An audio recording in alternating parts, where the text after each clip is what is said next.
Hello dear all, welcome to Sandhya Education Academy. I am Santosh Wag. In this video, we will see question number 10 and question number 11 of exercise 13.2, chapter Direct and Inverse Proportion, class 8 Mathematics. So, let's start our video and see how the concept of inverse proportion is applied in our day-to-day life. See the question number 10 of exercise 13.2, chapter Direct and Inverse Proportion, class 8 Mathematics. Here, question is given: two persons could fit new windows in a house in 3 days. And in first case, one of the person falls ill before the work started. How long would the job take now? And in second case, how many persons would be needed to fit the window in 1 day? So here, what is fixed? Total work. Total work means to fix window.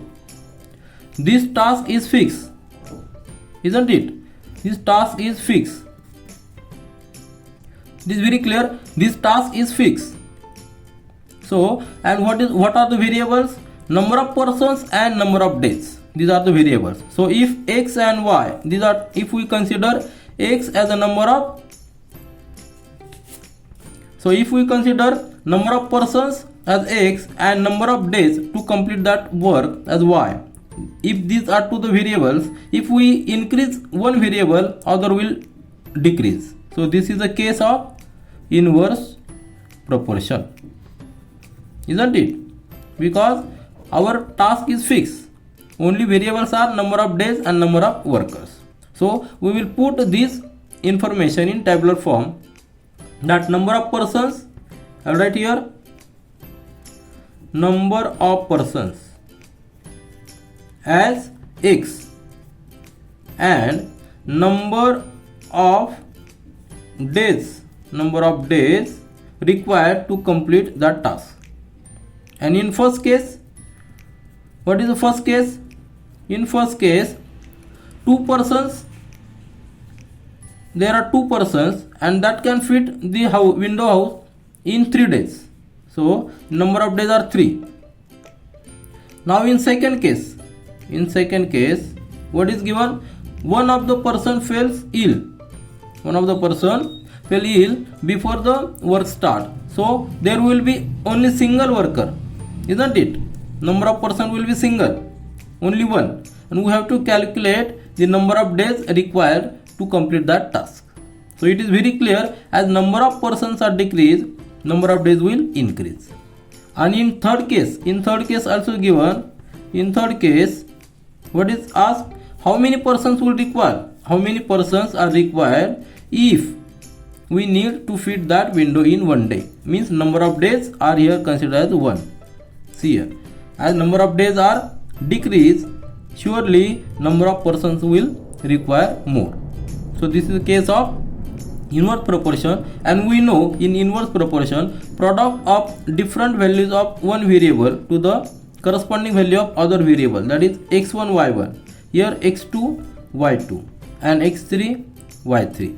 This product is always same, that is constant, that is a fixed, that is total work, that is a fixed quantity. So I will write here x1 y1, that is equal to x2 y2, that is also equal to x3 y3, and that is equal to k. Now in first case, just consider x1 y1 equal to x2 y2. Here x1 is 2 and y1 is 3. So take 2 into 3, that will be equal to x2, means number of persons are only 1.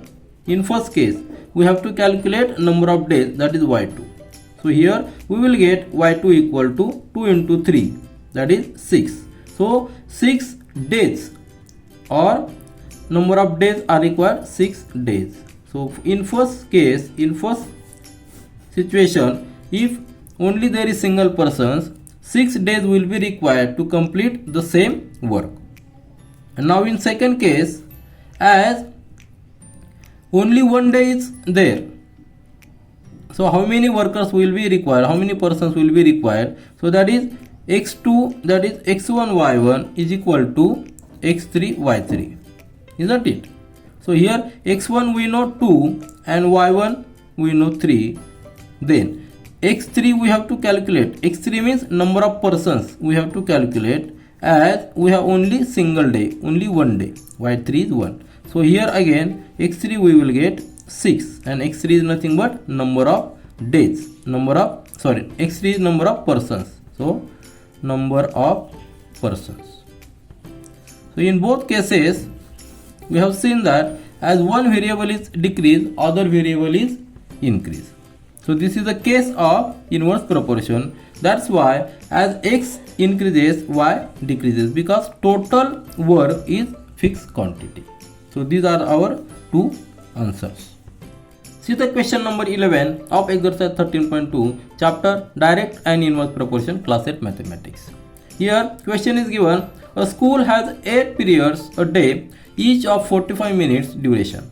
How long would each period be if the school has 9 periods a day, assuming the number of school hours to be same? Here what is number of school hours? That is a constant, that is a fixed quantity, isn't it? So which are the variables? Number of periods x, and time period for each period, that is y. These are the two variables, and we are varying two variables. So as total hours are fixed, see here, total number of school hours are fixed, and only we are varying the periods and time for each period, then it is very clear, as if we increase the number of periods, time for the per period will decrease, because total hour is fixed quantity. So this is the case of inverse proportion, isn't it? Why inverse proportion? If we increase x, y will decrease. So let's put this all information in tabular form. I will write here number of periods per day, number of periods per day as x, and duration of period in minutes as y. Now see, in first case, what is the condition? School has 8 periods, number of periods are 8, and there are 45 minutes per period, isn't it? In first case there are 8 periods, and for each period there are 45 minutes. Now what is asked? How long would each period be? So here in second case, what is asked? Duration of period is asked if the school has 9 periods. So here periods, number of periods are increased, so definitely duration will decrease, because this is the case of inverse proportion. We know, because total number of hours are fixed. So here as x increases, y will decrease. So let it be the x1, x2, and here y1, y2. And for inverse proportion, we know product of value of x to the corresponding value of y, that is x1, y1, that is constant, also equal to x2, y2, that is k. That k is nothing but total number of school hours, isn't it? So put the value of x1 and y1. Here x1 is 8 and y1 is 45. That will be equal to x2, means number of periods in second case are 9, and we have to calculate duration of period, that is y2. So transfer this 9 here, 8 into 45 divided by 9, that will be equal to y2. 9 on the 9 5 the 45, 8 into 5, that will be the 40. So y2 will be 40, and 40 will be in minutes, isn't it? So in second case the period time will be 40 minutes, because number of periods are increased. Number of periods are increased by 1 from 8 to 9. So period time, duration of period will decrease from 45 minutes to 40 minutes, because this is the case of inverse proportion, as total number of school hours are fixed quantity. So this is our final answer.